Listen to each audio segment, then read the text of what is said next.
Welcome back to another exciting episode of Explicably Inexplicables. I'm Arnav, and I'm here with my co-host Nikhil. Hey y'all, today we're delving deep into the fascinating world of consumer behavior and exploring the mind of the buyer. So let's get started. So, consumer behavior is quite intriguing, right? I guess the fundamental question for this is, why do people choose one product over another? Yeah, so I think one key psychological factor influencing consumer decisions is social proof. So what I mean by this is that people tend to follow the actions of others, so especially in uncertain situations. Take Amazon, for example. The customer reviews and ratings, and those ratings play a significant role in swaying that potential buyer. In fact, studies have shown that products with higher ratings are more likely to be purchased, even if they are slightly more expensive than lower rated alternatives. Yeah, I mean, speaking of psychology, right? Color, I heard, also plays a crucial role in influencing consumer behavior. So many companies use specific colors in their branding to evoke emotions and create associations. I guess a very prominent example that we can all relate to is fast food chains, right? They often use red and yellow, as these colors have been linked to increased appetite and a sense of urgency. Like McDonald's, for example, which have red and yellow basically everywhere. Right. We've seen that they're a pretty successful business. Yeah. And I think that that's kind of fascinating how companies utilize our psychological tendencies to their advantage, right? Another one of those psychological factors is scarcity, right? People tend to desire things that are rare or more limited in quantity than others, right? Remember the frenzy around the McRib sandwich at McDonald's? Yeah. By offering it for a limited time only, they created a sense of urgency and exclusivity, driving up demand. And I think a more recent example is also the Grimace Shake at McDonald's. That also got very popular very quickly. Exactly, and especially through like social media, people find the exclusivity as a mode of urgency, and it drives up consumer sales. Right, and almost it's kind of like people want to fit in with the rest of society, right? And so when so many other people are trying to go get that Grimace Shake or go get that McRib or whatever it might be, more people feel motivated to get that to fit in. Like, people just want to conform to societal norms. Yeah. And that, I guess, influences their decisions, which companies can utilize and take advantage of. Right. I guess another point about this overall topic is loss aversion. For those who don't know, loss aversion is basically when people tend to be more motivated by the fear of losing something over the potential of gaining something, right? And so this concept is often used in marketing and sales. So I guess a good example of this is in stores, they put signs like limited time offer, don't miss out, which appeals to our fear of missing an opportunity, which companies can use for their advantage. Like, they can leverage that to drive up their sales. Yeah, definitely. And I mean, even in addition to that, it's important to not forget the power of storytelling as well in terms of advertising. So when brands tell compelling stories, right, it creates more of an emotional connection with consumers. A great example of this is Nike's Just Do It campaign, which inspired many people to keep pushing their limits and embrace a can-do attitude. Exactly. In school, we learn about the three rhetorics, right? Ethos, pathos, logos. So I think with the storytelling, it definitely appeals to their pathos and the emotional side of people, which can influence, the sales, and which is just better overall.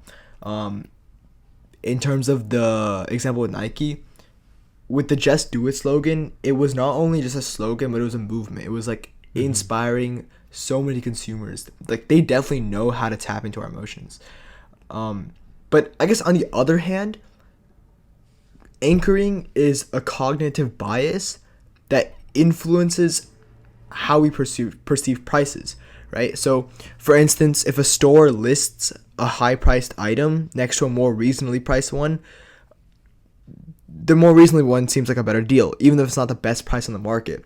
So using this comparing strategy, they can drive up the sales, which is another well thought out consumer psychological behavior. Yeah, I mean, that's definitely a great pricing strategy. And in addition to pricing strategies, brand loyalty also has a big influence on Oh yeah. consumer decisions and behavior. Yep.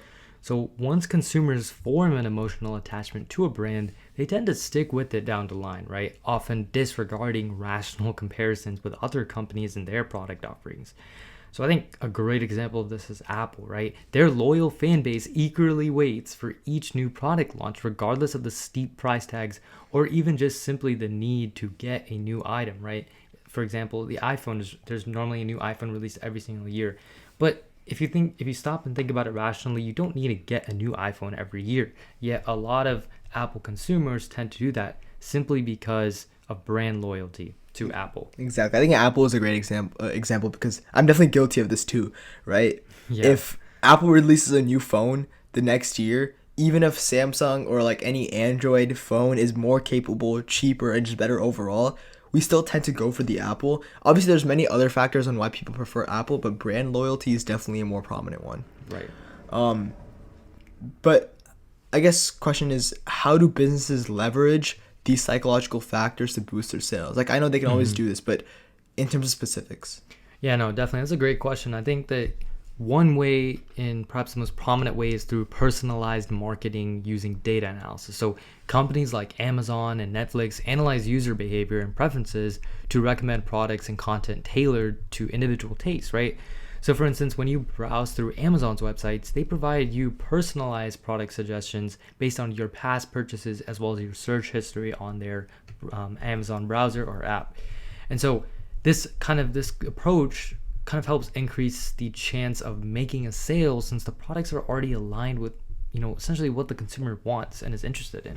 Exactly. It's all part of the algorithm. It's just ways like they use social media and other stuff to increase their sales, right? Right. I guess talking about social media, we can also talk about influencer marketing which taps into, social proof. So I know everyone's aware of this, but when a celebrity or an influencer endorses a product, it can significantly impact consumers' purchase decisions, right? So I guess, for example, the gaming industry, influencers on platforms like Twitch and YouTube, they often showcase gameplay with certain products, which can lead to a spike in sales as their followers trust their opinions and choices. I think one example is like Ninja. He's definitely sponsored by Red Bull, or I know the FaZe Clan, they're sponsored by G Fuel. So it's there's so many examples where influencers or even famous celebrities are being endorsed by products just to drive up sales. Yeah, definitely. And I think I know a similar concept to that is also gamification, right? It's also really important. And so companies essentially integrate elements of gaming, right, like reward points and achievements into their products and services kind of almost in real life. And this helps make the buying experience more engaging and enjoyable, right? So for example, many airline companies have loyalty programs that reward frequent flyers with points that can be redeemed for free flights and other perks as well. And this not only encourages customer loyalty, but also incentivizes consumers to choose one airline over another, right? Even if those two prices are similar. Exactly. And I guess like with these incentives, it kind of boosts up sales and attacks the mind of the consumer. These are all great examples. I think right before we wrap up, let's share. I've collected a pretty intriguing story for our audience. So the story is based around Coca-Cola, right? So did you guys know that the famous soda brand Coca-Cola was the first to use Santa Claus in a winter advertising campaign? And this, I guess, transferred his use from a jolly red suited character that we know today. And so this campaign ran in like the 1930s, and it played a significant role in shaping the modern image of Santa Claus. This entire rebranding campaign emphasized the festive colors of red and white associating with the brand of Coca-Cola, right? And so if it weren't for this campaign and this psychological, I wouldn't say attack, but the psychological maneuver on the consumer's mind, we might not know the Santa Claus that we know today. That's big, or that's associated with a winter Coca-Cola, cozy, the entire vibe, the entire aesthetic. Wow, that's kind of interesting. I didn't really think about that. Yeah. The psychology of consumer behavior is very important in businesses and how they leverage that for profit. And so I just feel like that was pretty important. thing to talk about. Yeah, no, that's definitely interesting. Definitely a good note to kind of leave our viewers with to end off this episode. So with that said, we'd like to wrap up this episode of Explicably Inexplicables for today. We love hearing from you guys, our curious audience, and so if you have any intriguing topics you'd like to discuss with us, feel free to reach out to us. And so until next time, stay curious and keep exploring the inexplicables. Peace. Peace.